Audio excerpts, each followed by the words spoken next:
a Saturday evening. It is a impromptu live stream, as usual. You know how I am with impromptu live streams. But thank you for joining us. Somebody said that we have a few people here that don't like the title of what we're going to talk about, and that's fine. You can listen. And if people get too far out of hand, they got a new option now that I can just say, you know what, only YouTube channel members can comment. I didn't know they had that option. So if people get pissed me off too much, I go to that option. That's only if I get pissed off.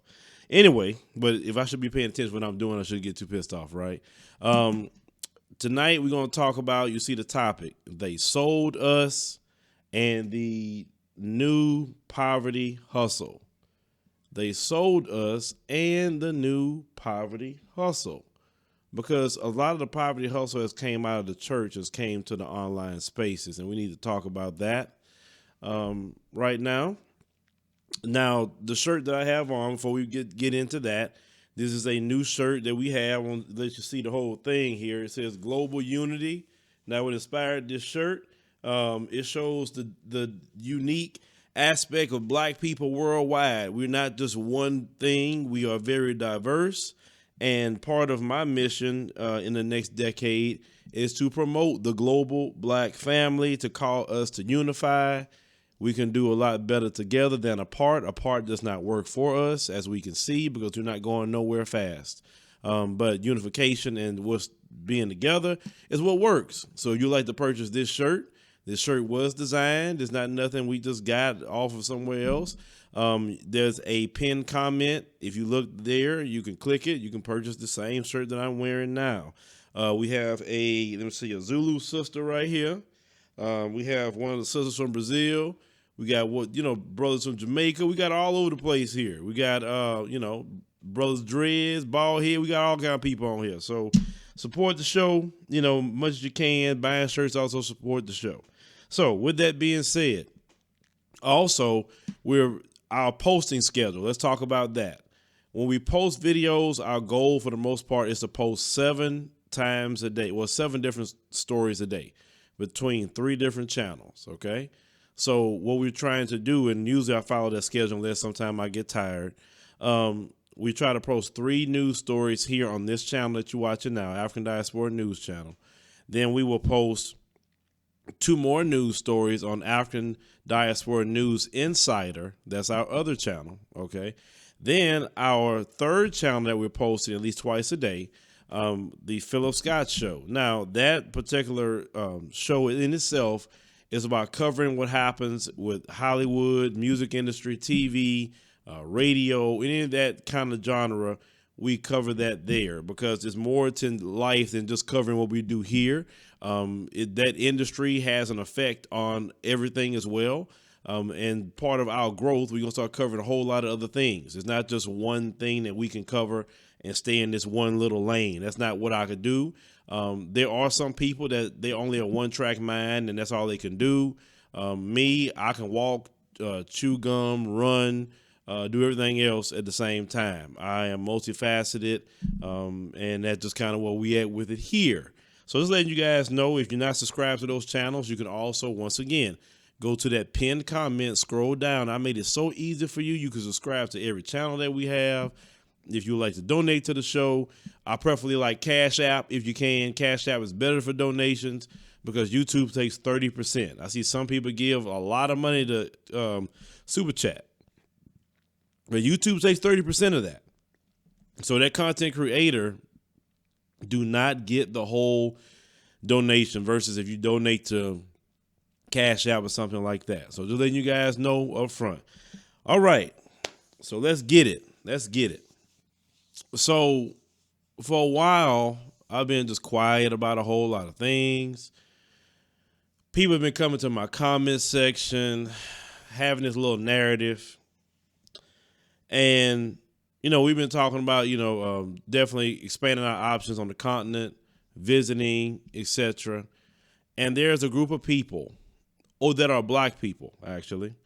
They're not, and I don't know, some of them could be, trolls from somewhere else. But some of them actually make videos. And they will say, well, Phil, or people that support the ideals that I have, Africans sold us. They sold us. So we shouldn't go over there because over 400 years ago, they sold us. So forget Africa. Forget them. I don't care about none of them because they sold us. I have vitriol and hatred for all Africans because they sold us, okay? They're not my people. They're not me. I don't know, what's the deal with them anyway. But my issue is, Phil, they sold us. Okay. Now, we want to keep that same vitriol. We want to keep that same energy because we're talking about who sold you. Let's talk about facts. There were some, not all. Because the way they talk about it, they talk about every African was involved with that. Now let's talk about the quote unquote slavery that Africans participated in. When they had tribal wars, and they had them, if you lost, you became an indentured servant. Not what the white man's version of slavery turned out to be. It was indentured servitude. You would work for that opposing tribe for 7 years, for the most part, indentured servitude. After that time period, you could actually join the tribe. Women and children was not put in the indentured servitude, only the men. If you owed a debt to someone, you were put in indentured servitude as your debt. You weren't thrown in jail like we do now or whatever. They would do indentured servitude. You pay off your debt, then you're free to go. Okay? That point was actually brought up when they did the new version of Roots, and Kunta Kinte, when the white man got him over here, the question he asked us, okay, how many years do I have to work? Now, if you caught that comes from the continent where if you had to be an indentured servant, you were that for 7 years or so, then you were let go. You were not kept until all of your life, till you died. No, that's not the way it worked in Africa. Now, when some of them were selling, and if some of them were, they already had them, they sold them for, we talked about this, what they sold them for previously. They had no idea the way the white man was going to do things. They had no idea because they didn't do that to the people. They wasn't doing the raping and the pillaging like they doing to us, all the beatings and all. They didn't do those things in their version of indentured servitude. And they had no idea. But all those people died anyway. They died. They're not here anymore. So I don't understand why you keep saying they sold us when no African on that continent sold you to anything. None of them have. But yet you're acting like you got over here yesterday by an African that sold you. And you can't pinpoint to the one that sold you. You can't pinpoint. And so you in this country now, right? Okay. But the Ghanaians, and I'm going to play this again, I'm going somewhere with this. They acknowledged some of their ancestors were involved. They acknowledged this. Yes, the white man did capture slaves too. Not all of them came from, they willingly sold them all. No, some of them were sold by trickery. Some of them were forced to. Some of them were captured. It was multiple ways that the slave trade worked, okay? But let's go back to a video where I played this video before and where they're going to acknowledge and even apologize for this, okay? So let me play this video first. We are very privileged to be with you, particularly our brothers and sisters from the Caribbean and the diaspora. And people from all over Africa, our brothers and sisters from all over Africa. I wish at this point to particularly to apologize deeply on behalf of the chiefs and people of Gold Coast and Ghana for the atrocities, the cruelty, the inhuman treatment that were committed 400 years ago by my ancestors during the Atlantic slave trade, where over 400 years ago, millions of our brothers and sisters were captured, sold, and transported under inhumane and cruel circumstances through Elmina Castle across to the Caribbean and to the New World. On behalf of the chiefs and people of Ghana, I do render unqualified apology, deep from the bottom of our hearts. Deep from our bottom of our hearts. But one thing that I want you to be aware of, it was not without resistance. Some of our chiefs did fought and resisted. Some of our people did fought and resisted. But we are fighting a losing battle against a stronger army. People with guns, and we had no guns. They deceived us with liquor and all other temptations.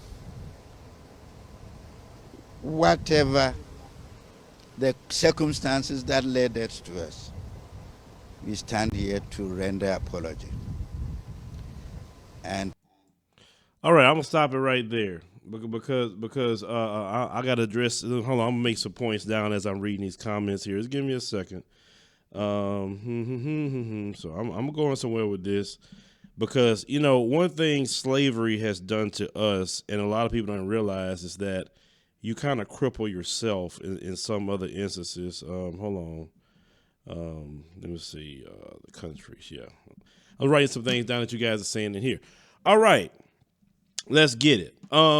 Moderators, whoever's in the chat, if anyone says go to Africa, stay in Africa, I look at you as a white supremacist and need to be blocked. If they say that, because that sounds like white supremacist talk. You don't tell me where to go, where to come, where should I be. The whole earth, black people's on way before any other group came here. Okay, we was the original people. So the whole planet Earth we can go to. So you want to say go to Africa, stay in Africa, get off my channel. You don't need to be here. Moderators block them if they say that. Immediately block them. Because going into 2020, I have no tolerance for those people. Because I already know what team they're on. And we'll get into that as well. So this particular guy didn't have nothing to do with slavery at all. But he said, you know, but my ancestors did play a role in this. So let me go ahead and render apology, you know, for this, which he didn't have to do that. I don't expect him to, but he decided to do this. Okay, cool. So he done this. You know, the president of Ghana himself has talked about this, and I don't need nobody to apologize anything to me because I know no one had anything to do with it at all. So I notice, whether it's in Africa or here, we have all these requirements for black people. We're so hard on black people, no matter where they're from. But when it comes to them folks, oh, you get all kind of quiet and docile and all that. And I'll get to the last point with that too. Hold on, let me make sure and write down these two people's names. There we go. So I can make sure I hit that point. Now, so they had the year of return and everything. Fine. You want to go, go. But you have a group of people who's now being bothered. And I thought it was only maybe a me thing. But recently, Dr. Boyce Watkins went to Ghana. And he went, and I saw some of the videos he's making.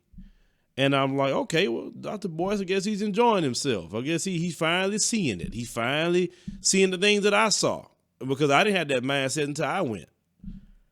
And while he's over there, there are people taking all kind of shots at the man, talking about the man for what? The man wasn't even talking about no one else. He was talking about his experiences while he was in Ghana. And I'm listening to the comments sound just like some white supremacists at that. Why don't he stay over there? Well, stay over. Don't come back then. You know, and having this contempt that he's happy in Ghana. He's happy on a continent. He's connecting with other black people. Well, he's romanticizing it. Just saying that you're happy about somewhere you're at. People say that all the time, no matter where they go. You don't say that when somebody go to Florida and say, oh, I had such a great time in Florida. Florida's beautiful. Florida's this, Florida's that. You don't tell them, stop romanticizing Florida. It's not all that great. You don't say that. But when it comes to Africa and someone say, I went to a beautiful beach over there. Man, that was awesome. What are you romanticizing Africa for? They have this contempt and hatred for Africa. Why? Because they was taught by the bastardized father. And I talked about this before. A lot of us are the bastardized children of the white supremacists. We have learned everything from our bastard father. The hatred of black people, we learned it from our bastard father. The sabotage of other black people, we learned it from him. That's why we will sabotage each other so quick. Black people trying to help arrange things to take black people to the continent as a group, because sometimes people won't do it by themselves. So sometimes they'll go as a group. We have individuals that will say that's a scam. I just covered some stories how African Americans are truly scammed when it comes to home loans. I just recently did another story how African Americans are scammed on car loans, scammed on car prices, true scams.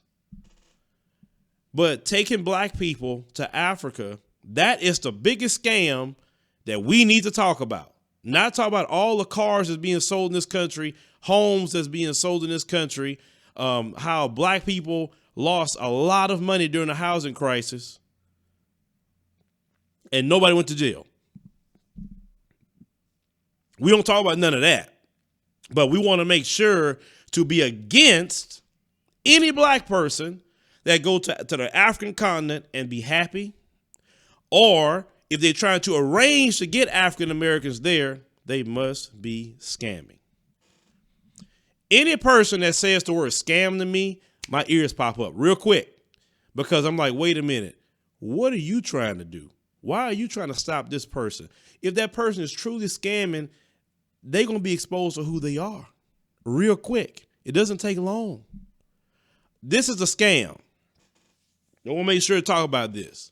Let's say if a person say, let's make a trip, let's go to the African continent.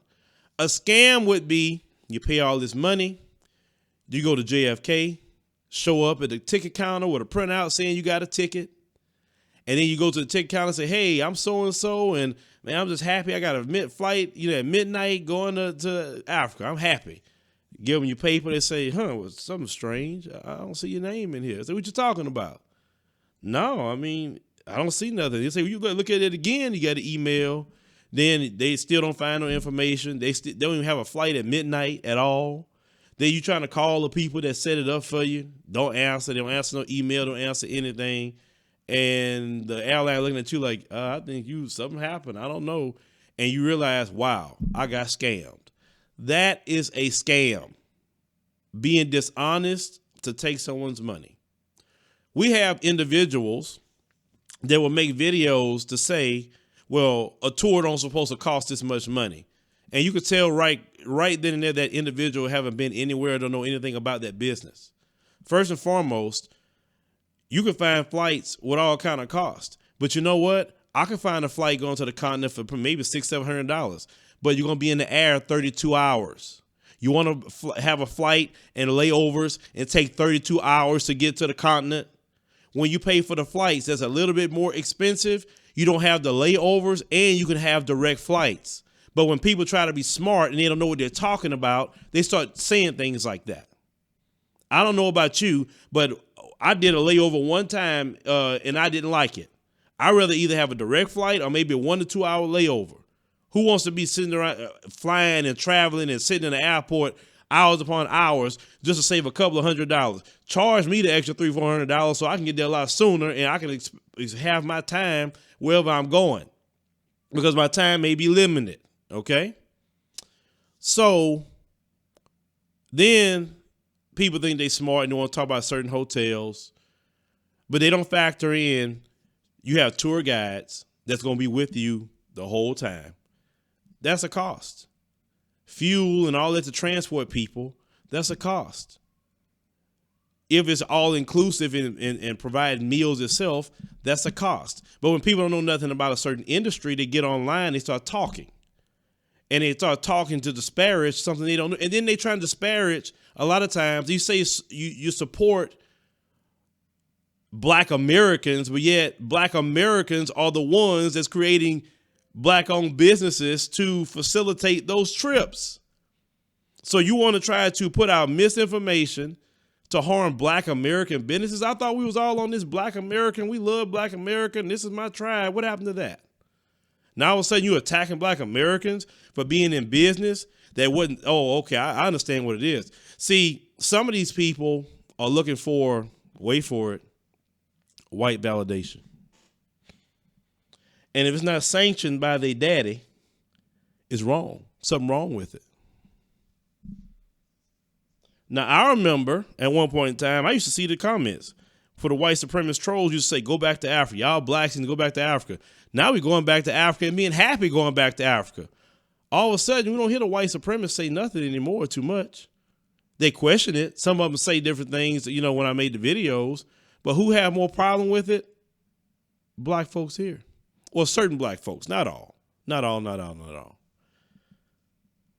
Then people, what they like to do is they say that that Boyce Watkins is wrong for being in the continent, even though the brother said that you should do things here in America and on the continent. That's the same thing I say. And you have a right to America just as much as you have a right to the continent of Africa. I agree with that. But when individuals have a one-track mind, and when the individuals think they know something, and they're just talking like they got some sort of authority, and let me tell you something. Certain people can't deal with attention or a small form of power. Power can't corrupt if you don't have a humble heart. When certain people didn't have certain amounts of attention, they're a little bit more humble in what they were doing. Now they get articles in certain white publications and, oh my God, the white man talking about me. I done made it now. I'm better than y'all and I know what I'm talking about because the white man did this and the white man said this in the New York Times about me. Hey, Twitter, I need a check mark because I was in the New York Times. Why isn't I'm not getting a blue check mark? I'm like, oh my God, no. Oh, brother, no. You begging these people for a blue check mark because you was in the New York Times?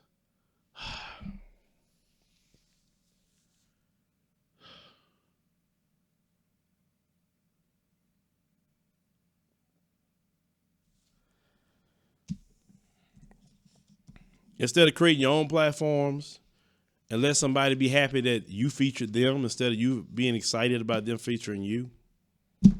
But that's the validation part I'm talking about. Then we have individuals that will take a news story. I don't know how true it is, but I'm going to go on the preface of it. That you had a sister from here, went to Ghana, and she got some land from someone. The locals had an issue with it, went through a court case. The sister won according to what they're saying. The locals still had an issue and end up killing the sister or whatever over there. That can happen. But you act like crime don't happen here in our communities. You act like we are safe here. Like nothing happens here. Just things over there. Who said crime don't happen over there? Who said that? Crime is in every nation on the planet Earth. The African continent isn't removed from crime. The same street smarts I use in America, I use there. I'll probably use it there more than here because that's a foreign land to me. I don't know it just yet. So I'm looking around. I'm looking at the exits. I'm looking at, who's around me. I'm paying attention because I don't know y'all. I don't know you nowhere. I don't trust nobody where I go. Period. So I'm always looking around, checking my surroundings, who's around, looking at my back. I was raised like that. So don't trust people.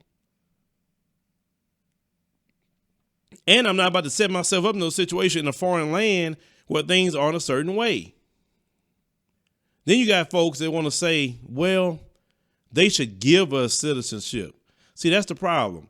You have let me get to that a little later because there's a reason you talk that way. So after the description of this crime that did happen to this crime, that's what they say happened to this Black American woman. The follow-up is we live in a first world nation, and now you're celebrating this first world nation, but I thought that this first world nation enslaved us and owe us a debt. But you're talking with pride about this first world nation. Then you follow up and say, well, I know about Eric Garner and other people, but we have the criminal justice system and we have the police.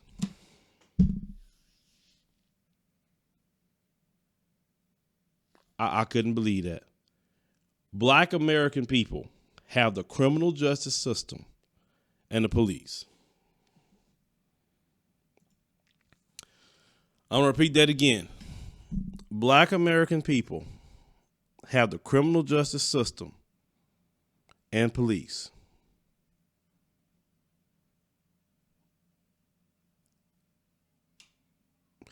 All those people that you see on that screen, did they have the criminal justice system? Did they have the police? Because it don't look like it to me. Maybe we should go in the afterlife and ask them, did the criminal justice system and the police worked out for them as Black Americans? We got the criminal justice system that criminalizes us more than any other group. But that's what we have over Africa, is that? That's what we have. You arrest us 5 to 6 times more than any other group. You arrest us more and prosecute us more than our population, no matter what city that we're in. We go to jail longer than white people, 5 to 6 times-ish, more than white people for the same crimes. We are exonerated more than any other group for murder and sex crimes. But we have the criminal justice system and we have the police. That's what we have as Black Americans. The only people who got the criminal justice system and police is white people. They got it. They got the protection. We don't have a protection. Please explain to me how we have the criminal justice system and police. I was floored to hear that. And this is supposed to be the people that's supposed to be helping lead you to the promised land. That's the people. That's why, listen, as a media outlet, I don't join groups. I can never join a group because I'm a media outlet. But when I hear things like this, I say, oh, no. I can't. I do too many of these stories. I do too much. We have the criminal justice system, but yet I just put up a video about Black people, Black Americans in New Orleans bought property they didn't know they had chemicals that was carcinogens, and all these Black American people have been sick and dying, okay, up to now. And the city still don't want to pay the $12 million to relocate these Black people. We got a one in well, that one's coming up, actually, what I'm about to talk about. Then the one I just posted about Cashmere Gardens right here in Houston, how they were poisoned with carcinogens. But we got the criminal justice system. We got the police, though. That's what we got over Ghana. Oh, that's what we got over Africa. That's what we have. Could you explain that to me? Maybe y'all know more than me. Maybe y'all know more than me. I don't know nothing. I never said I was the oracle of anything. I just put my content up. But when I'm listening, I'm like, no, man. I do too many stories to say no. Okay? So you say, well, they enslaved us. I don't want to go. No. They sold us. I don't want to go over there. Forget them. I don't want to go over there. I seen one of them tweet, oh my God, that said, it is better to be at the bottom in America than to be subjected to what Africans will do to me. I'm like,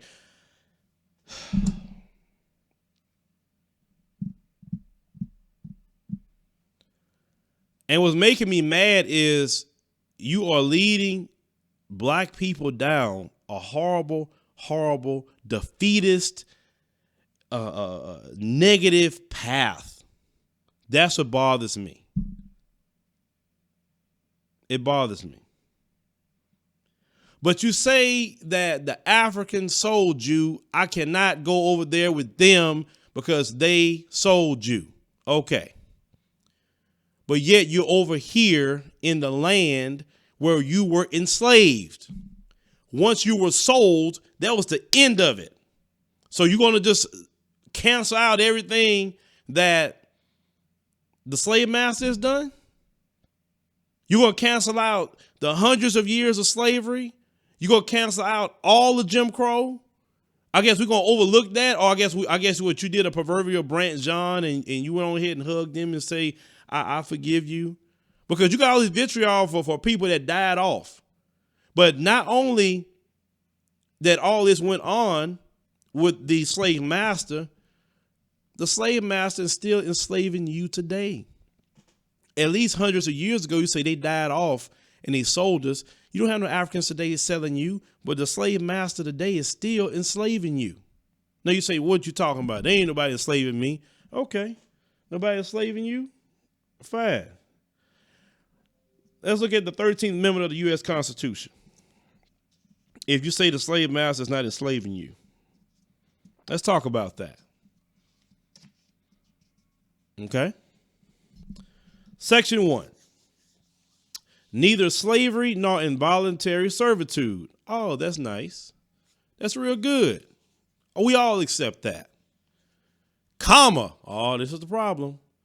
Except as a punishment for a crime whereof the party shall be duly convicted, shall exist within the United States or any place subject to their jurisdiction. Section 2, Congress shall have the power to enforce the article by appropriate legislation. Okay. Now let's go back. The slave patrol was created to catch runaway slaves, bring them back, but the slave patrol can kill you, do whatever it wants to do. The slave patrol morphed into the modern day police force that we have today. According to the 13th Amendment, you can't be privately owned as a slave, but you can be a slave of the state. Black men are arrested 5 to 6 times more than white people, sentenced 5 to 6 times longer than white people. And what happens when you are convicted, according to the Constitution of the United States, you can be enslaved or in involuntary servitude. So you have prisoners who are making furniture, who is actually doing coding now, who is doing call center jobs, who's working out there on farms, etc., not getting paid anything, and it's perfectly legal by the U.S. Constitution. The United States don't know a day without slavery. They never experienced it. Now, the proper way this amendment should read is this: neither slavery nor involuntary servitude shall exist within the United States or any place subject to their jurisdiction. That's how it should read. So you're cloaking yourself up and saying you're so proud, but yet you're proud and you're being enslaved still to this day. But you got all this smoke for Africans that say sold you, which they ain't sold you at all. But the white man today still enslaving you in 2019. You got all this smoke for people that died 400 years ago. Where's that same energy? What we call it now? Mass incarceration. Hey, block B-Man120. Block him. Block him. We don't need them kind of people here. They silly. You're presenting facts to them and they can't refute it. So they just say something silly. Anyway, let me get back on here. So we still being enslaved today, but they'll have no answer to that. They won't even talk about that. So outside of that, we have the criminal justice system and police. We know we don't have that as Black Americans. We don't have that as a protection at all. No matter what happens to us, we're not protected. Other groups are protected. Other groups have sanctuary cities. We don't have a city in America where we're protected at all. None. So what are they talking about? I'm just trying to say, what is that? Then you talk about, well, they should give us dual citizenship. Nobody's going to give you anything in life. Understand that. Nobody gives you anything. You go get it. You want it, go get it. There's plenty of Black Americans that go to whatever African nation they want to and get their citizenship. On YouTube, Dynas Demir, he went and got a Nigerian citizenship. They didn't come to Dynas and say, hey, Dynas, come get a Nigerian citizenship. The brother went over there and got it. Go get it. That's anything in life. You got to be a go-getter. Nobody gives you anything. You're supposed to show up and people are supposed to give you something. They don't know who you are. You could be a criminal. They don't know. They don't want to just give anybody a citizenship. If I was a president of a country, I wouldn't give it to you either. I need to see you. Are you a good person? I mean, are you a scammer? Or who are you? Or can you contribute something to the country? Who are you? I don't know. So I need to vet you to see who you are. Every country in the world does that. America do it. America is very stringent on their requirements to become a citizen. That's why people come into the country illegally, because they don't want to go through that process. So America don't allow you to show up at the door to get a citizenship. So why do you think you could just show up at the door and say, give me a citizenship? Now, not to say that other countries not open. There's 26 African nations that allow dual citizenship. And I would say that's the nations you need to target. Don't give up your American citizenship. Don't. But for people to say that, you're not going to go over there and go get it. You're not. So why are you even saying that somebody need to give you something? And having that attitude is better to be basically on the plantation and be a slave than to try to do something on my own. Then they say, well, y'all want to run. You want to run. You're running. I guess it's the same thing you would tell Harriet Tubman. Harriet, don't you run. No, Harriet, you stay here. Harriet, get away. Harriet figure out, say, I need to save my people. I'm going back to save my people. If she'd have never ran, she'd never came back to save her people. It's a time for everything under the sun. It's a time to fight. It's a time to flee. It's a time to speak. It's a time to be quiet. It's a time for everything. It's a time. But that's another tactic that they use to try to shame you. Because, see, they try to shame you. That's what think about who benefits from shaming you to go into the continent. Who benefits at the end of the day? Now, one thing Amun-Ra, shout out to Amun-Ra, he did say this. Economically, when you do go to the continent, yes, you taking money from here and bringing it there economically. So I'm thinking, like, why are you care? Why are you so concerned? If you feel that's not for you to be there, fine, don't go. I don't want you to be there. I don't force you. Stay yourself right here. Don't you go nowhere. But why are you trying to stop other Black people? That's what I want to know. Why? What's the point of that? If you feel your lot is right here. Because I can put so much in your lap just off of news stories along what's happening to Black Americans and ask you to give an account for that. Oh, but you saying here we in front of the DNC. Like, Okay, what has the DNC done? They didn't give us no black agenda. We're in front of the Supreme Court. You can't sway them justices being out there. That's lifetime appointments.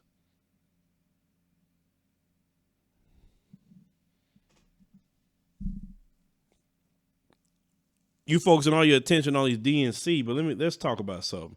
Remember when me and Sister Vicky Dillard had done a live stream off of this document, the 10 Precepts of American Slavery Jurisprudence. You remember that a while back? Let's review powerlessness for a minute. It says to keep blacks, whether slave or free, as powerless as possible, so they be submissive and dependent in every respect, not only to the master, but in whites in general. When people believe in the empowerment of black people, that bothers those who believe that everything in my life has to come through racism, white supremacy. And I need to go through racism, white supremacy for everything. And any black person who believes they don't have to do it that way, they can do it another way, they become a problem for me because you remember, we vote so much for the Democrats. The Democrats are our party. Like, where does it show ownership the Democrats is your party? You don't own crap. That is not your party. Like, what are you talking about? Let's go down to liberty. Limit blacks' opportunity to resist, bear arms, rebel, or flee. Let's focus on the flee part. They don't want black people to get free at all. And they surely don't want you to run away. Remember, we had a slave patrol for that. Now, you have black folks, what you running for? Why you're running? You're running. You're running. And you don't create nothing to protect black people at all. So they don't have to run, right?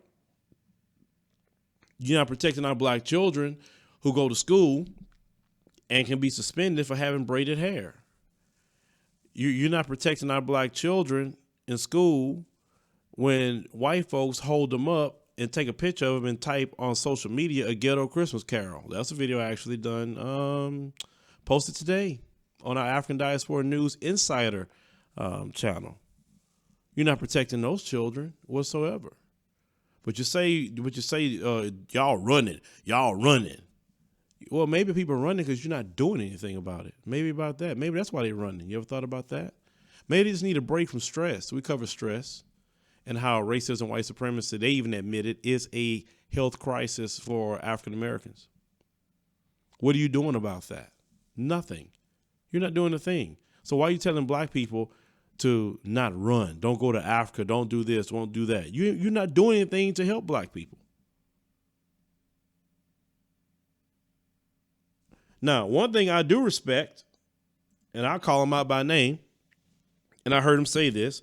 One thing I do respect about foundational black Americans is this. I did hear them say that we need to connect with Africa and get a hold to some of those business and resources so we can help bring some of those resources back here to help foundational black Americans. I say, now that's something I can rock with right there, because you don't hear the Chinese saying, forget China. I ain't care about them Chinese. They connecting with each other all the time. That's why Asians, they're making the most money out of everybody, even more money than whites in their own country. Asians are working together. They doing it all the time. Then all this, we don't have no money. We don't have no money. Oh no, we broke. In this city, we only make $17. Wealth-wise, that's all we make. Okay. Then the promotion of white people is just so wealthy and white people have this, white people, that lets me know you ain't been around a lot of white people. There's some white people that can't rub two nickels together to save their life. If you study the opioid crisis, a lot of that is actually happening through economics because they lost their jobs. They can't find nothing. They haven't lived the life of the black American where we can make $1 out of 15 cents. They have always had jobs and everything. The government helps them, etc. So what do they say? They go into the drugs. They're using the drugs. They're saying even when they're dying, they call it deaths of despair. Study a little bit outside of your world a little bit. We live in a big world. We're not the only people in it. But if you're taking research and then not applying it to everyday life, you don't know what's going on out there. So you think that white people got all this money. White people are not rich like that. Some of them are. And the ones who are mega rich, like the Donald Trumps of the world, yes, their money is tied to slave money. You can trace that back. But not every white person got money like that. If every white person got money like that, why do they need to sabotage us to get a home or sabotage us to get a car, or sabotage us with all these different things? Because when you got money, you don't care about other people. You just don't care. You're like, I got my money. But you have folks that's in this country of that community get angry to see you be successful. Then if you constantly have a diet of someone telling you you're broke, you don't have nothing, you're broke, you're broke, you're broke, you're broke, you don't have nothing, you're the sorriest people on planet Earth because you're broke. We got immigrants coming across that border truly broke. And they don't even say that to each other. I went to Kibera, the largest slum in a continent of Africa, and none of them was running around talking about I'm broke, I'm sad, please take me to America. They wasn't even like that. And living in the conditions I saw, I would have expected them to do it. And they didn't even do it. People coming across the border broke, truly broke, because they don't have nothing, and ain't making it. But you let people tell you, well, you're broke in this city, you're broke, you don't have, listen, the term wealth itself, wealth just means an overabundance of income. Yes, you have certain white families that had an overabundance of income come from slavery. Yes, that's true. That's 100% true. But black folks do have income. The key is due to poor money management is why a lot of times black people can't turn that income into wealth. You can take, if you want to start some quote unquote wealth, you could get to a point that you can get a $1 million or even $500,000 policy and put that on yourself and keep that policy up all your life. Then when you die, you have $1 million to give to your children. You can have $2 million to give to your children. You say, well, at least I didn't have a lot of money to give them, but when I passed away, I left this $2 million or $1 million to my children to start off a little bit that I didn't have. Hopefully smart enough and I put them in a position enough where they can take the little money I gave them and build upon that. That's one of the simplest ways to do that. But we're not talking like that. We're not talking about money management skills to say that why are we burying our families on Facebook instead of taking $25 and paying for a policy. But yet 80% of Hennessy's customer base are us. And we out there, probably, some people probably drinking Hennessy right now. We have the latest phones, the latest clothes, the latest everything. The latest. We are not, one thing about black people, you address the best out of everybody. People who truly poor, they don't dress the best. They're not in line to get iPhone or Jordan. People on the continent, they don't have cars like you. Some of you got 2 and 3 cars. Some people over there, they have to ride boaters or they walk or whatever else they do. Now, everybody, and then when they have cars, a lot of times it's not brand spanking new cars. Sometimes, man, a 2012 car is a new car for some of them. A lot of you can go in the dealership right now, go get you a car. Or some of you got, a couple of year old cars. Every major place to be, I see black people. I can go to the Galleria right now and see black people shopping in Louis Vuitton, Prada, and all these other things. Income tax time coming. I guarantee you to see them. I'm driving around the other day. I see a black woman ride right by me in a Maserati. Stop all that saying black people are so poor and broke, don't have nothing. That's a lie. Black Americans do very well.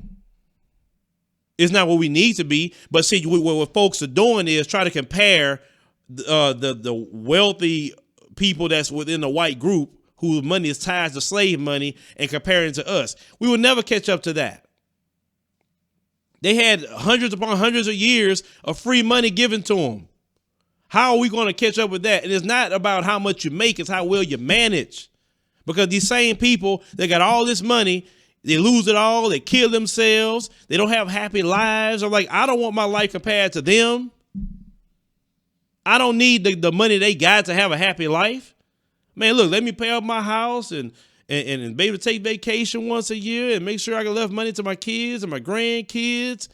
Black folks that haven't lived a life like that, like, what are you trying to compare yourself to? And having black folks so focused on trying to get equal with the Caucasian man who had slaves. You don't have slaves. And even if they pay us reparations, they still not going to allow you in the country that they're running, at least for now, to be on their level. Why do you want to be on their level anyway? Black folks have been happier and was nowhere near that. If we just go back to, number one, having our own businesses, our own communities, once again, that's what we need to have. Family structure, people getting married and staying together and having children within those marriages. Then we can start getting somewhere. But no, we don't want to talk about money management. We don't want to talk about families staying together. We don't want to talk about any of that. We was focused on, we were thinking we could go hot dicking everywhere, making all these kids all over the place and thinking that don't financially harm you. Because, see, child support wasn't an issue when our families were together. Child support is expensive. Maybe we stay married, we won't deal with child support and divorce. That harms you financially. Why aren't we talking about, we want to get in the money, how single people have less money than married couples? That is a fact. So when you have a couple together, you have more income at your disposal versus a person that's single. Simple things that we can focus on to start building our money up.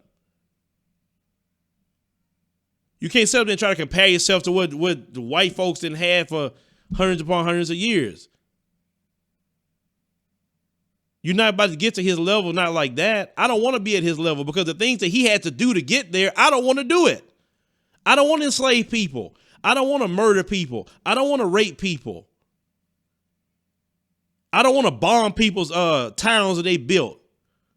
I don't want to poison water supplies. I don't want to do anything like that to get to what he has. Forget that.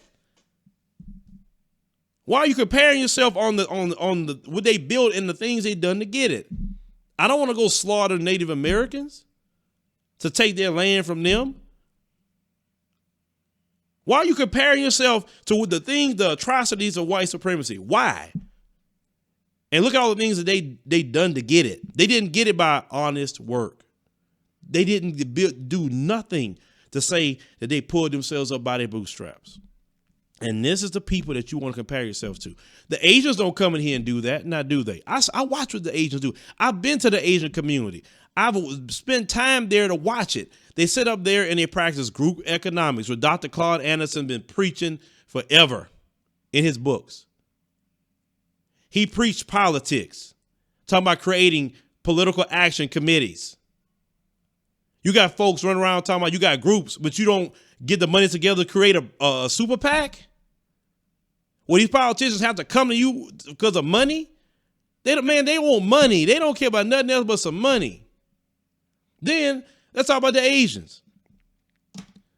I was told by a very close source that when President Trump signed that executive order for Asian economic empowerment, we all say, well, what the hell? He gave the Asians, well, you know what they done? I didn't know this.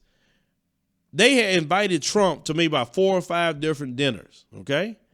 And these dinners that Trump was going to, they were giving him $250,000 each time for his campaign, pulling their resources together to do it.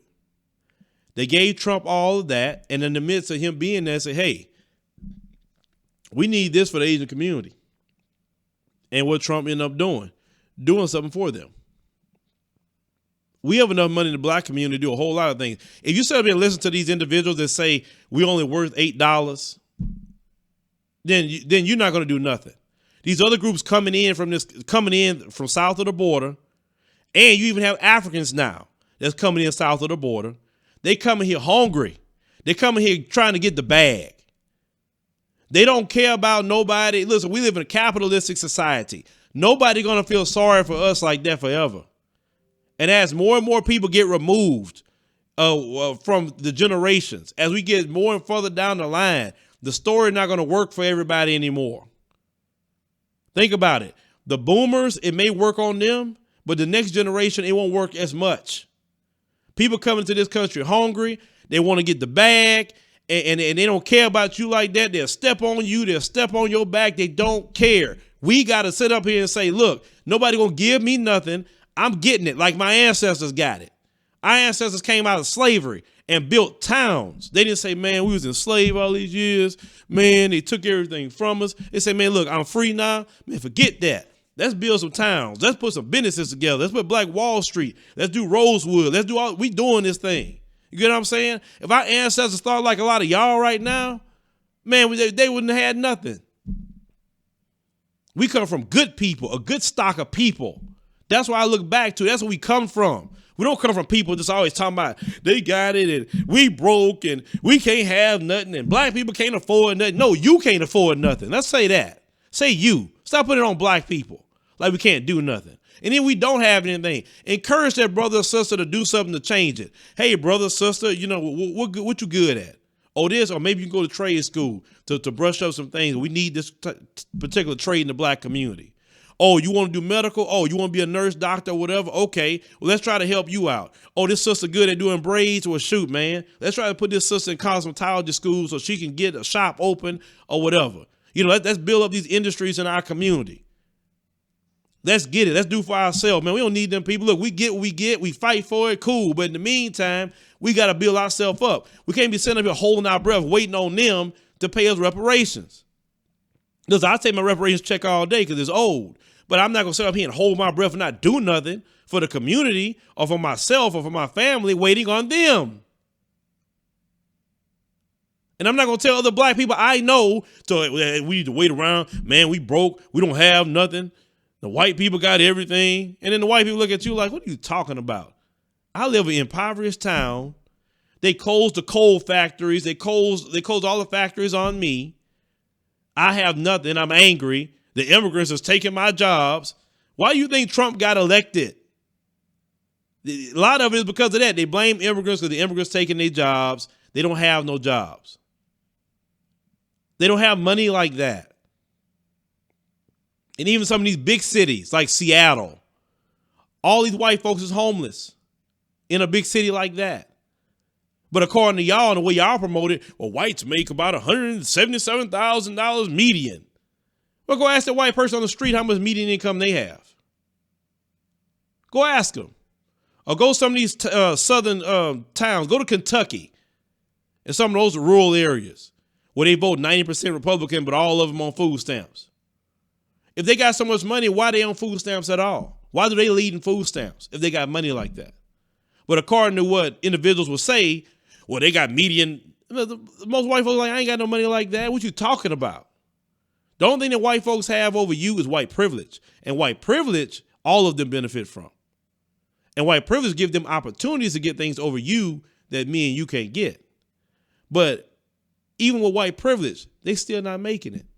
And you are. That's where the contempt comes from. So when you go and buy a Mercedes-Benz, that's why they're trying to charge you more money, because they have angry that I'm sitting up here selling Mercedes-Benz, can't even buy one.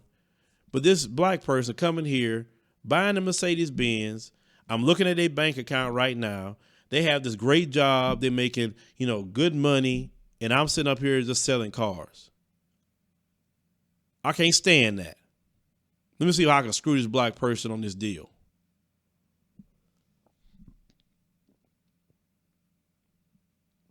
See, when you live everything on someone's research or someone's study, instead of getting out there with the people and getting and talking with people of all groups, instead of getting out there talking with people, instead of, see, if you don't just push, oh, what the research say, get out there too. Talk with these people, find out. The opioid crisis is mostly economic. That's where it's coming from, economics. And they're dying every day. And it comes, and the first thing they say, well, when all the jobs left the town and nobody had jobs anymore, it seems like people got on drugs. I've seen so many stories of that coming out of their communities. So it is economics with them too.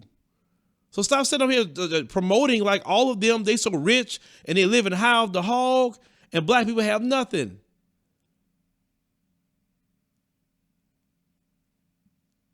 Even the black men that I know, black men, all come from the hood. Brothers that got their own businesses. Brothers that do work for companies, but they have great jobs.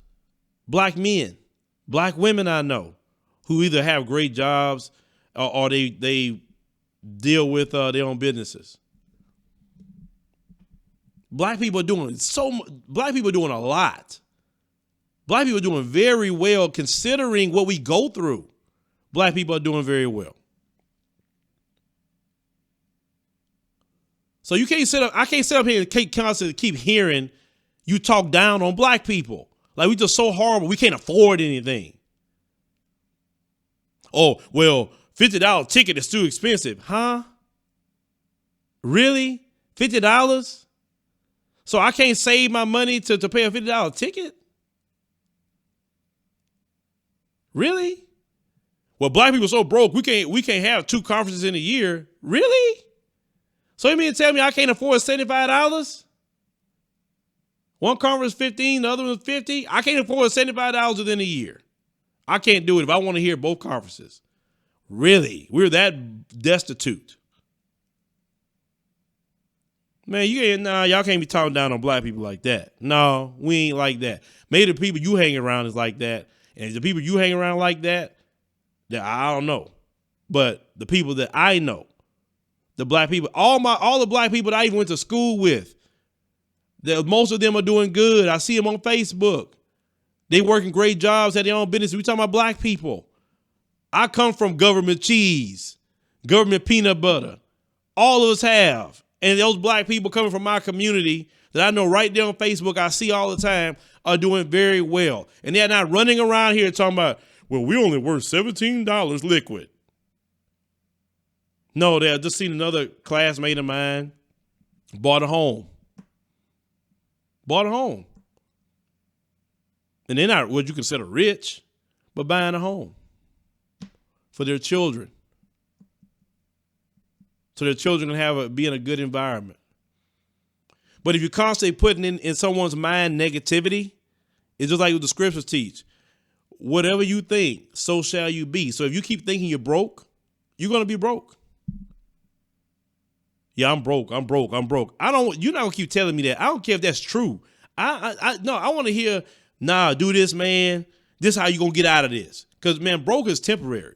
It's not a lifestyle. Now, if you want it to be a lifestyle, I can't say nothing. But I know my people. My people are the most resilient people on the planet Earth. They survived slavery. They survived Jim Crow. They survived convict leasing. They survived sharecropping, the black codes. They survived the Ku Klux Klan. They survived everything, the crack epidemic. They survived everything, and they're still here. We are the most resilient people. Don't sit up here and tell me about some doggone money when we had something worse than the money. We're talking about our life here that we had to survive. We are resilient people, even to this day. And you want to talk about the continent, why they didn't come get us? They were colonized. They didn't get their independence until we got ours. It happened at the same time. So those African nations haven't even been independent, not even 100 years. It's not like they were so independent like they are today, for the most part, kind of independent. And they were just doing great, and we was enslaved, and we were dealing with Jim Crow. They were colonized. Look at most of those countries that you see today got their independence around the 60s, late 60s, around the time that we got our Civil Rights Bill. So our fight here spread all over the continent. And that's how they started getting their freedom. We are a resilient people. You're not going to sit up here and keep talking down to black Americans like because of some stupid money. We can't make it. We can't build nothing. We can't have nothing. We got to go through the Democrats to get everything. And you know what I'm saying? And come on, man. That's not the history of black people in America. We don't need no Democrat. We don't need no Republican. We need ourselves. That's who we need. The reason why we're failing is because we don't have ourselves. That's why we're failing right now. The moment we start looking inward and say, look, we only rise and fall based on ourselves, that's when we gonna go back to what we was before. And the folks know that. That's why they try to keep us individualized and separated and fighting on stupidity. Instead of saying, look, whatever the case, we just need to come together, man. We need to come together as a people here. We need to come together on, as our global family, have some global unity. Big, let's piggyback off each other where we can learn. Let's do this together as one people. Because at the end of the day, when you look at that MSNBC thing with Joy Reid, they put all the groups in one category. In other words, you all one black person. So if that's the way they look at you, then that's the way we need to kind of look at it. Listen, I got some black people I know that's Republicans. And I tell them, look, if you're talking about that's doing something good for the black community, let's talk about that. And they want to do those things. I don't care if you're a Democrat. I'll talk to you about that. As long as you want to fix the black community, because we all don't think the same. If you're independent, if you're a Christian, if you're a Muslim, if you're an atheist, if you whatever you may be, as long as you're trying to help fix the black community, then I'm going to talk with you. I'm not trying to divide with you. We don't have time for divisions. Throw that mess in the trash. And let's get to fixing the issue in the black community. It's more to us than some money. Yes, we need money to make moves. Yes, we do. We got to have money to make moves. Money is a tool. But I'm not going to sit up here all day harping, white people got this much money and they got the wealth, we don't have no wealth, we don't have wealth, we don't have, man, we got bigger problems than that. I got 2 stories I'm about to edit while children are being told to calculate how many white people you can make up out of some slaves, because slaves are looked at as 3/5 of a person. That's what our children are dealing with, a racialized abuse in school, and you want to tell me about some net worth? When you're trying to mess up my children's head and our black children's head, and you tell me about some net worth, how net worth gonna fix that? How? These people are abusing black children in schools, psychologically, physically, and having a school to prison pipeline. How your net worth gonna fix that? And then it could fix it, but you're not trying to get people together to create schools for our black children so they aren't abused. But you worry about going to chase some Democrats, which don't care about our children either.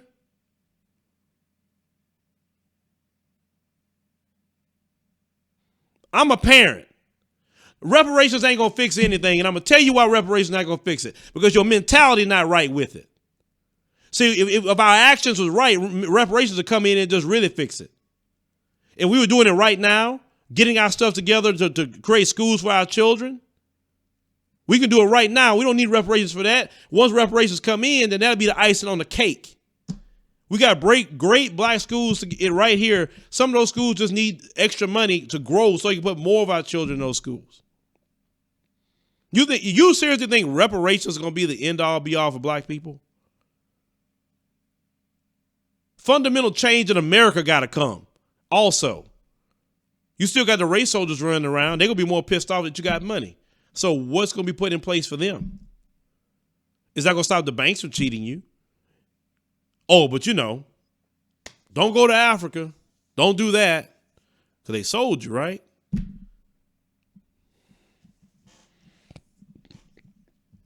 Then, Kamala Harris. Let's talk about her. Kamala Harris has dropped out the race. We all talked about her record, and her record was bad with black people.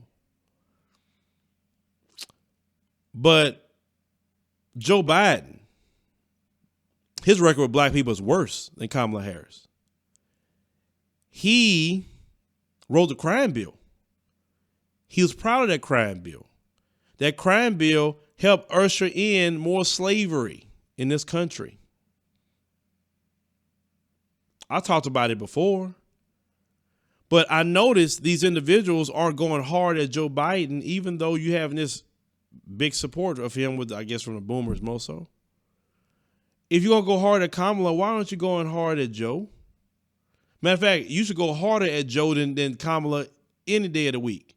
Kamala done the things that she's done, but Joe set up the groundwork for her to even do a lot of that with the 3 strikes law. So we're not going to go at Joe? We're going to go at Kamala?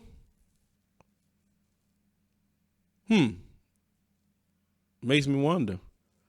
Are you not going at Joe because you're scared of Joe? You're scared of him because of the color of his skin? You had no problem going at Kamala. Like I said, I got my videos on Joe. I can share them with you. I got my videos on Bernie. No reparations, Bernie. I got them all sliced together. I'm just saying.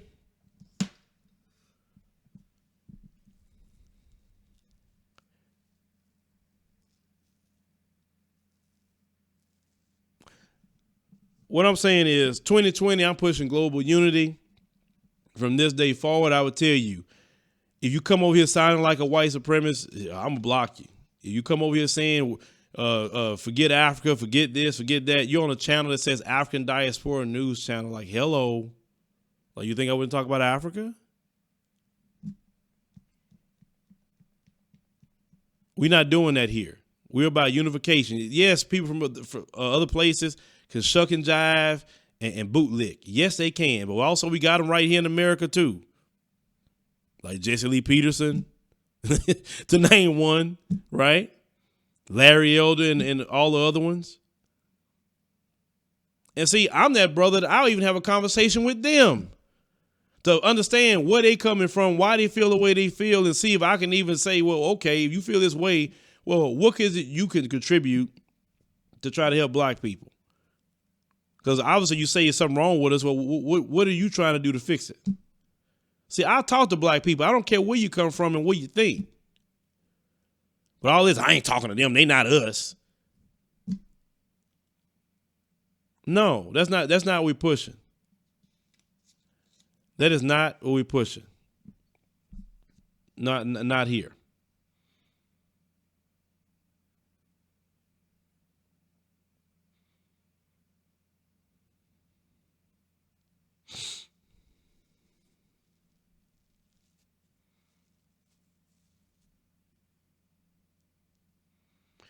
Everyone has a right to discuss whatever they want to discuss on their pages. Everyone has a right. I believe freedom of speech. I'm a firm believer in freedom of speech. I would never tell somebody you can't discuss something. Well, my thing is have that same energy with these folks. The only thing I'm saying, have that same energy, because I notice you got a lot of energy for black folk. But you want to talk about you say the problems of Africa. Hey, they got them. Oh yes, they got them. I know the problems better than you do a lot of times. What's going on over there? Well, let's talk about these folks and how we being harmed right here in America then. And what you're going to do to fix that.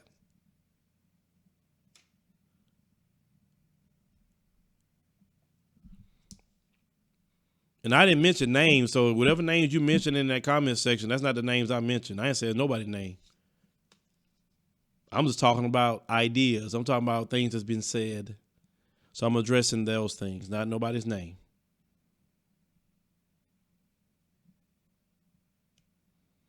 My thing is, if you tell black people you're broke, you tell black people stay away from Africa, having black people just in fear because, you know, the black folks are fearful.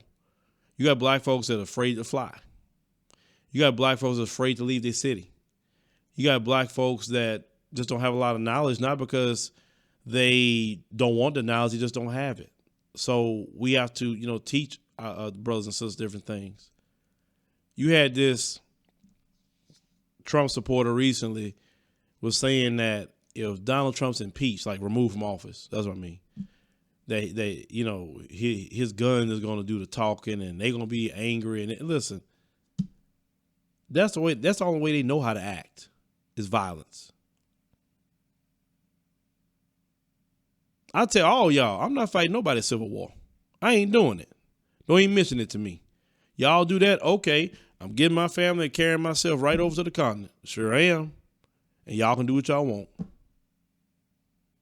But if enough people did that, you know what them same people that complain about Africa would say, y'all left us here. Y'all abandoned us here. Why y'all didn't sit up here and take us too? And it's be like, but we've been like John the Baptist screaming at you in the wilderness all this time and you just ignored us. Or you laughed at us like when Noah was building the boat. Oh, ain't no rain coming. What you building the boat for? laughing. That's y'all. So what I'm saying is to the people that understand it and the people that get, you know, the things that we're talking about, we're going to have to leave those people completely behind until either they wake up to it or just leave them behind. You can't take everybody with you. And we don't need to argue with them. I'm not arguing with them no more. I'm done with the arguing. I'm done with the convincing. Because if you come to me with that, go over there, stay over there, why are you here? Then to me, you sound like a white supremacist. So I'm definitely going to block you. I have no patience for anyone that sounds like a white supremacist. I don't care what color you are. I just don't have the patience for it. But that's the way I'm at with it, you know, going on. We're pushing global unity 2020. That's what we are pushing, global unity 2020. If you're a black person, you want to unify and you want to be, you know, help us do the things that we need to do to get free, and we can help you, let's work together.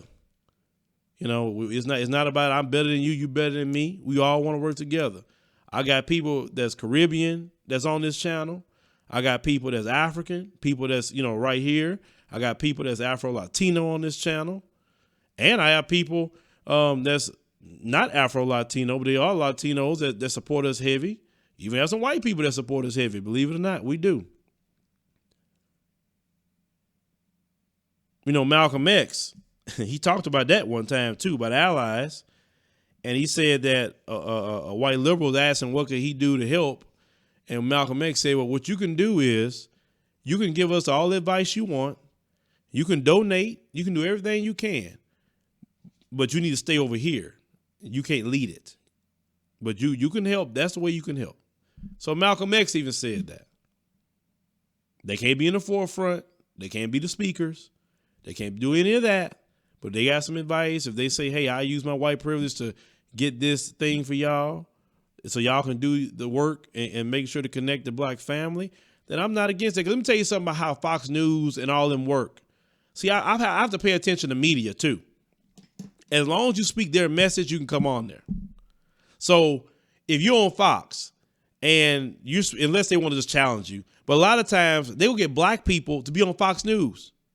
And these black people speaking their language. They will get Asians to speak their language. They will get all these different groups to speak their language. Same thing with CNN. They will get people of all groups, but they have to speak their language. They have to say the message. So if you ever see me have someone on here, understand they're speaking the language. They're speaking about racism, white supremacy, and the unification of black people. If you ever see anyone on here, I'm letting you know ahead of time. Because the world is a big place. It's a huge place. We can't be isolated to our little towns and our states and the United States. It's a big world out there, and we need to get further and further connected. But that's what I'm on. Like I said, that's what I'm on. So don't tell me nothing about nobody sold us. You know, y'all can keep the poverty hustle that we so broke we can't do nothing for ourselves. Keep it over there. You tell that to me, you're not going to, like I said, I just don't have time for it. And the reason why I say I'll block a person is because it's not so much for me, is that I don't want you to spread that poison to the rest of the people. Keep that poison somewhere else. We believe in striding. We believe in doing for ourselves. We're going to go to the African continent. We're going to make connections. Some of us is going to go back and forth. Some of us may want to move. You know, many places that people may want to go outside of, you know, the United States.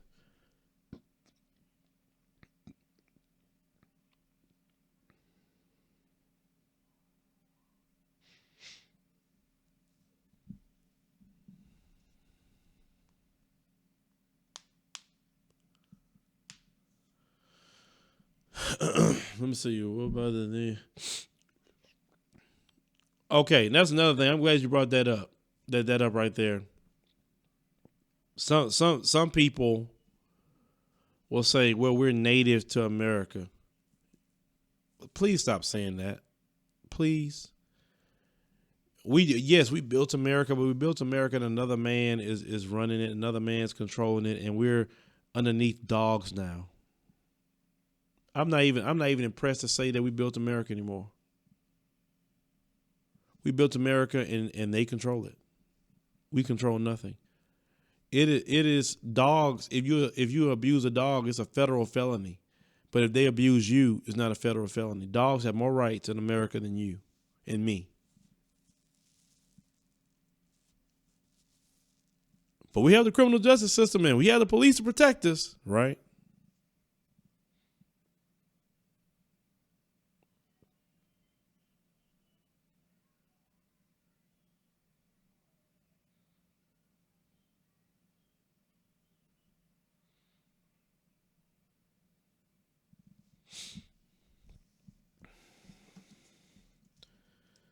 Another thing going into 2020, let's learn to research.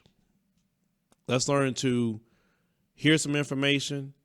And if you have questions, take those questions to various outlets and do your own research.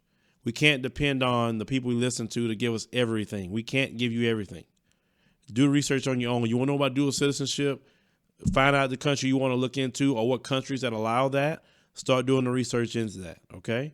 Research opportunity. Research. Just research. You should be a person that loves to research. So you can educate yourself. It's not about great for me to give you the information. It's good for you to go get it and you to pass it along, okay? That's what we have to be there.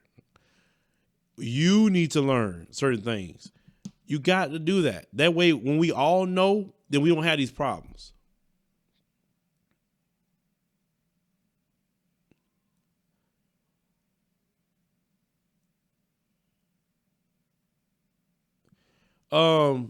Can y'all get that always a prince out of here, please?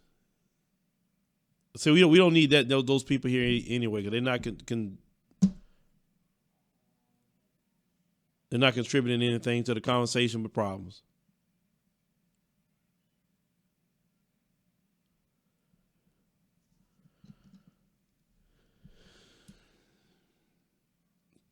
Thank you, Yellow Rose of Texas. We don't need those kind of people out here. No. All they doing is coming here to make a problem. They're not trying to contribute. And that's another thing. Get people out your life that's not contributing anything, or they always being negative in your life. Don't have those people going into your new year, your new decade. Don't do that. Those people will drag you down.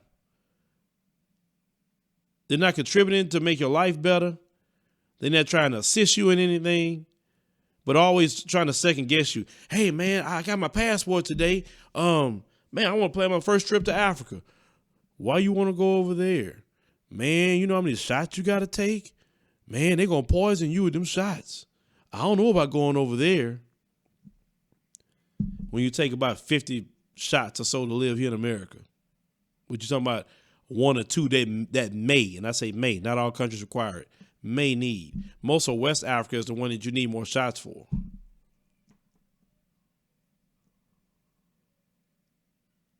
Tony, you say it's a story of your life? Well, Tony, don't let people be in your life like that, bro. Kick them people out. One thing about me, I refuse for negative people to be around me. You be too negative, I'm out. Because I have so many things I'm trying to do. I can't have your negativity in my ear because you're gonna hamper what I'm doing. No, I can't do that. We trying to get somewhere. We can't get nowhere with people being negative and trying to throw doubt at you and all that. Forget that. We need positive people around. We have people say, you know what? You probably can't do it right now, but you know what? If you do this and that third, you're going to get there. That's the kind of people I need. I need people to encourage me. I don't need people to be doing that.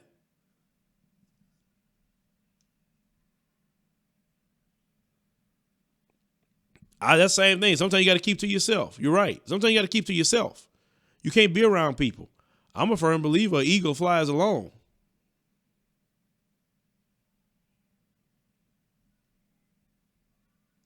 These same people that's talking to you about Africa and they never been. These same people. And you know how I know they never been, how they tell on themselves? They say, the Africans don't want y'all over there. They don't like you. That's a clear indicator they never been. Because the moment you talk, they tell you welcome home. If they didn't want you there, they wouldn't even approve your visa. Let's talk about that. If they really hate you that much, then you got to get a visa to go in. They say, I don't own you. Black American? Hell no. Visa denied. Go back over there where you come from. We don't like you over here. I'd have been to 2 African nations so far. and going to many more next year. And every last one of them told me, welcome home. What took so long? Why aren't you here? The police is killing you in America. Come here. We don't have that happening here every day like it's happening in America. If they would have treated me bad, I would have came on this platform and told y'all stay from over there. They treat me this and that, and they don't like Black America. I would have told you that to protect you so you don't experience it. I wouldn't come on here and tell you they told me welcome home.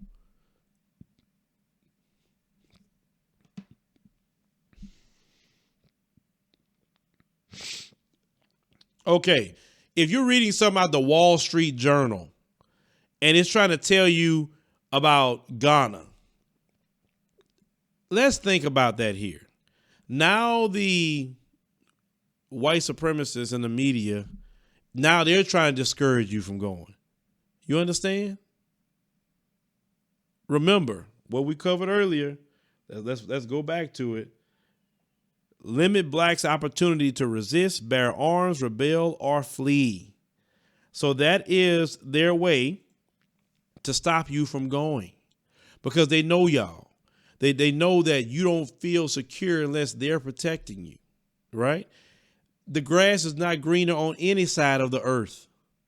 The grass isn't greener in the next state. It isn't greener in the next city. It isn't greener in the next country. But you know what? If you do your research, you go a few times, you see, okay, I can be over here, but I can't be over there. I can engage with these people, but leave those people alone. That's it. People are people everywhere you go. No one said that you get to the continent of Africa and, oh boy, it's no crime and everything is perfect. Who says that? It's not perfect here. Why are you expecting something from them that you're not getting here? I don't want to hear no assessment from the Wall Street Journal on no Ghana.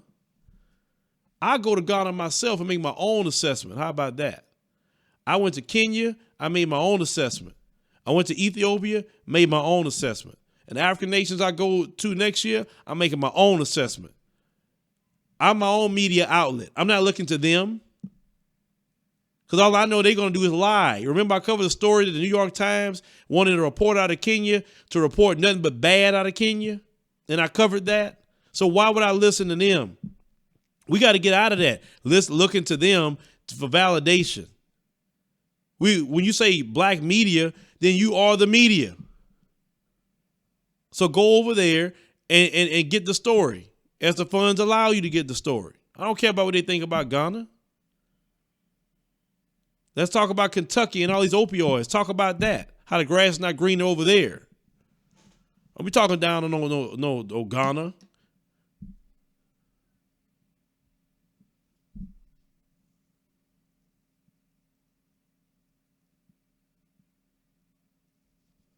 Then you got people talking about, well, all they want you over there to do is give them tourism dollars, and they don't want you over there. America wants tourism dollars too. Every year, America tries to raise tourism dollars. That's part of helping the economy. Why can't you have tourism? What's wrong with it? That's first and foremost. But they just had a ceremony. 126 African Americans got their citizenship in Ghana recently. Rwanda, you can get a citizenship over there too. It's not as hard. As I'm doing the research, I got the paperwork somewhere down here. Hold on, I think it's down here somewhere. If I can find it. Oh, yeah, this is it right here. Right here in front of me.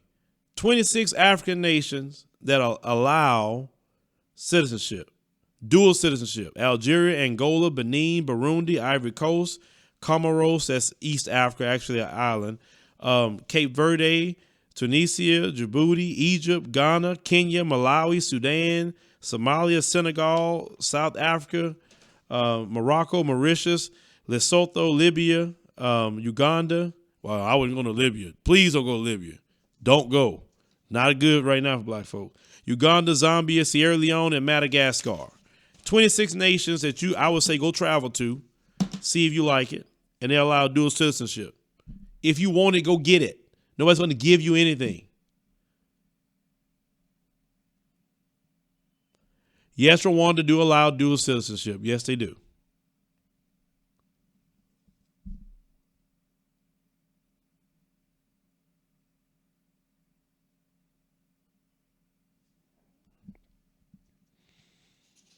Did I say Nigeria?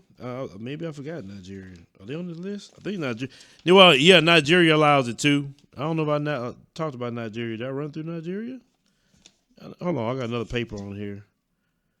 Well, yeah, Nigeria. Yeah, Nigeria allows it as well. And I know Sierra Leone, if your DNA traced back to over there, you can get a citizenship. So if you ran your DNA and your Sierra Leone is on your background, I think that's how Eat, Love, Migrate got hers. So if you want to, go get it. Nobody's going to knock on your door. It's like somebody with a job. If somebody going to knock on your door and say, hey, you want a job? You got to go get it.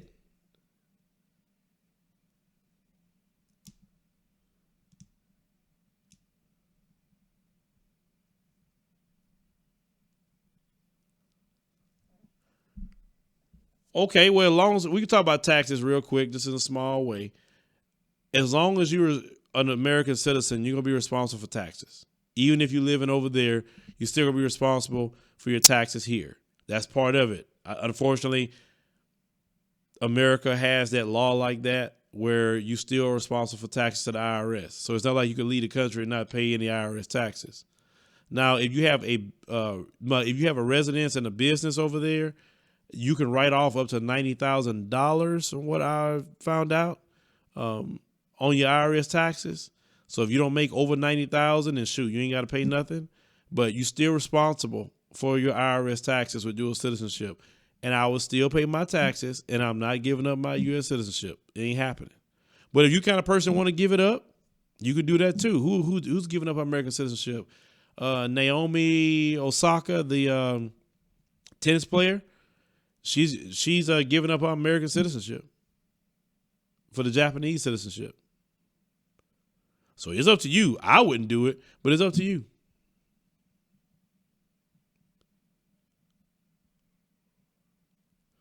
If you you can if you don't owe no more than $2,500 in arrears on child support, you can get a passport.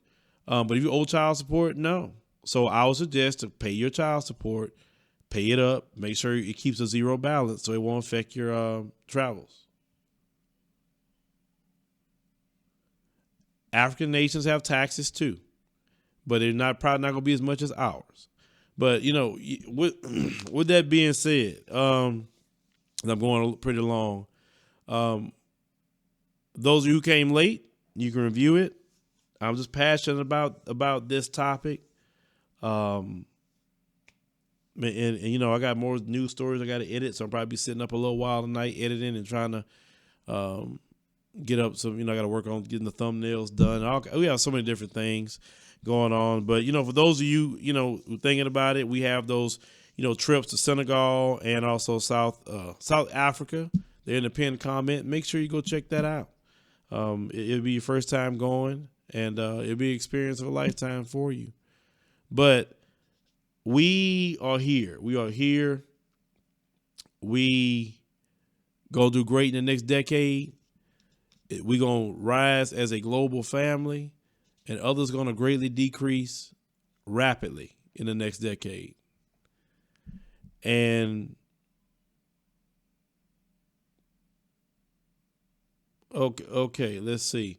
You know what? I'm going to do that. I told y'all, I warned y'all about that. Hold on. Hey, Yellow Rose, could you get reparations now out the chat, please? I didn't warn y'all about that already. Human trafficking is a bad thing. Human trafficking is horrible. Very, very horrible.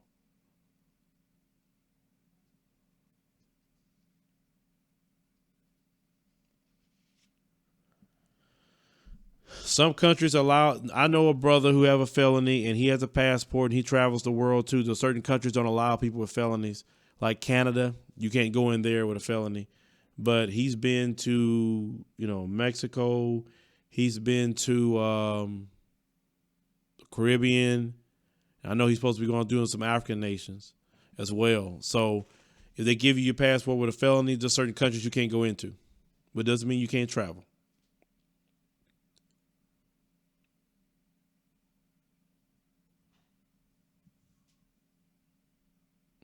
Okay. So check out the Global Unity shirt, ladies and gentlemen, if you want to buy it. We'll greatly appreciate it. Like I said, Cash App, if you can. Like I said, it takes money to definitely run this show. I just read that Al Sharpton just lashed out at younger activists. See, he getting tired, y'all. He getting tired. Al Sharpton don't like the young people getting at him, but it's time for Al to move on too. All these boomers, it's time for them. Al and all the people running the NAACP. If you think about it, the people who's controlling this country, it's not even people Gen X millennials. They're not controlling the country. It's those who's in the boomer generation. I believe America's going to fundamentally change within the next 10 to 15 years when the Gen Xers and millennials start taking more over the leadership position. America really going to change. It's going to be interesting to see that. Man. And even about the homes, we show the homes with Ken Ganda, and out of Uganda, at least for now. We're gonna get some other countries set up for real estate, but we show the homes. The purpose of me showing the homes and the type of homes, I want you, number one, see that you can live the same life that you live here in America over there. That's what I want you to realize. I see a lot of black people feel that you can't live the same life, and you can. And they have nice areas. They have nice subdivisions. I've seen them. I've been to them myself. They have real nice things. So it's not like they don't have nothing nice and you're going to go over there. Listen, the Bible teach the poor, you have what you always, but Americans is not what I would consider poor. First world, quote unquote, poor isn't third world poor. Trust me. I would love for the majority of y'all to even wake up just to go see what poor really is. Because some places I've been, when you got kids, when I was in Addis Ababa, and you got kids on the streets asking you for money because they don't have no food, we don't have that in America. Now, that's poor. Because I say, why these kids are doing this? And they say, well, they just consider street kids. You understand? But at the same time, we look at child protective services and how children are molested in child protective services custody. We hear about that. Or how some of these kids get put in sex trafficking with child protective services. So, are they so much better than that? So, it's just, there's so many ways we can go with this conversation. There's so many ways we can go with this conversation. Yeah, homeless people are poor. You're right. Homeless people are poor.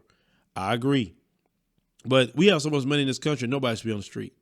Nobody should go hungry at all. They waste food in this country. Waste it. People poor because of the people who controlling it. The one who had our ancestors enslaved. They still control it. And they evil. They don't care about their own people. That's another thing y'all don't understand. You got white people on the street that's poor too. They don't care about other white people like that.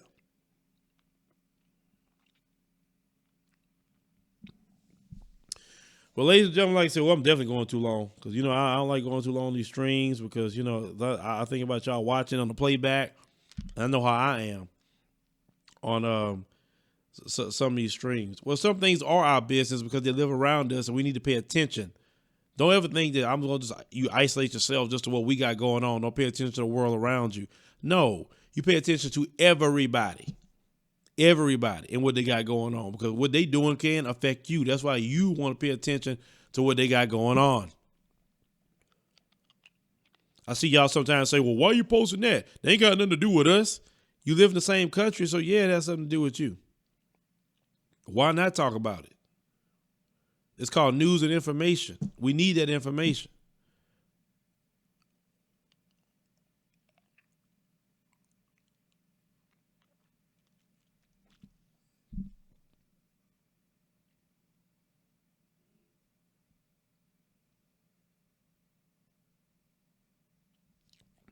Oh yeah, tell the family about Cashmere Gardens. Yeah, tell them.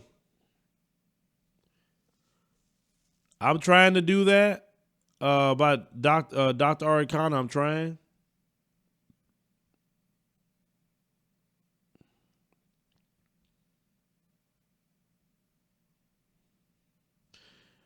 Yeah, Great Black Shark, how you doing? Well, capitalism, yeah, it has created black billionaires, but at the same time, the problem we have with black billionaires, Robert Johnson. I'm not sorry, not Robert Johnson. Robert Smith, what he done for those brothers, that need to be standard operating procedure for all of the people that's rich, to give back to the community and making sure everybody's good. Because I always said, what's the purpose of me being a billionaire if I don't help my people? What's the purpose? I can't spend all this money.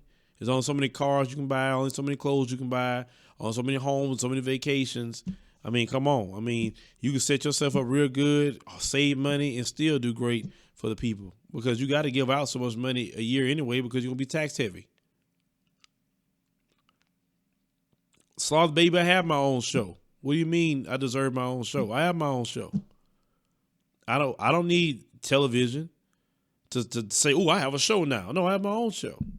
See, my thinking is different. I don't need them for a show. That's right. We are blessed to be a blessing.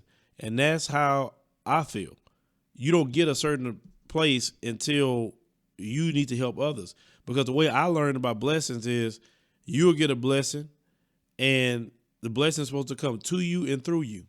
And the moment blessings come to you and they don't go through you, that's when your blessings stop. I've learned that. So when I get in certain positions, I see certain things and say, okay, make sure I bless other people.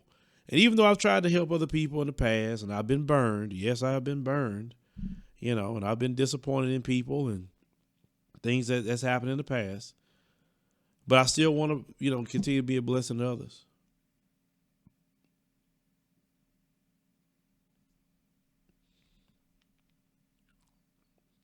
I heard about the Melvin Harris guy. He got sentenced to 8 years for killing the predator that attacked his daughter. Why? See, it had me on that jury. He done went home. I'm like, man, he innocent. He's temporary insanity. He said, hey, man, you trying to attack my daughter? I lost it. But you know what? No one in jail gonna fault him, for first and foremost, and he gonna get a lot of respect in jail. Like who wouldn't defend their child? But see, once again, if that would have happened in Africa, he wouldn't have went to jail at all. They were like, oh, well, what are you doing attacking a child? They wouldn't have sent him to jail. But in this country, they wanted a slave. You understand? You can't even protect your babies, and they want to put you in jail. We tell brothers all the time, protect the family, protect black people, protect. Then we do protect, they put you in jail. But we have the police, and we have the criminal justice system. We have that, though. My God. Anyway, guys, thank you guys for joining me here tonight.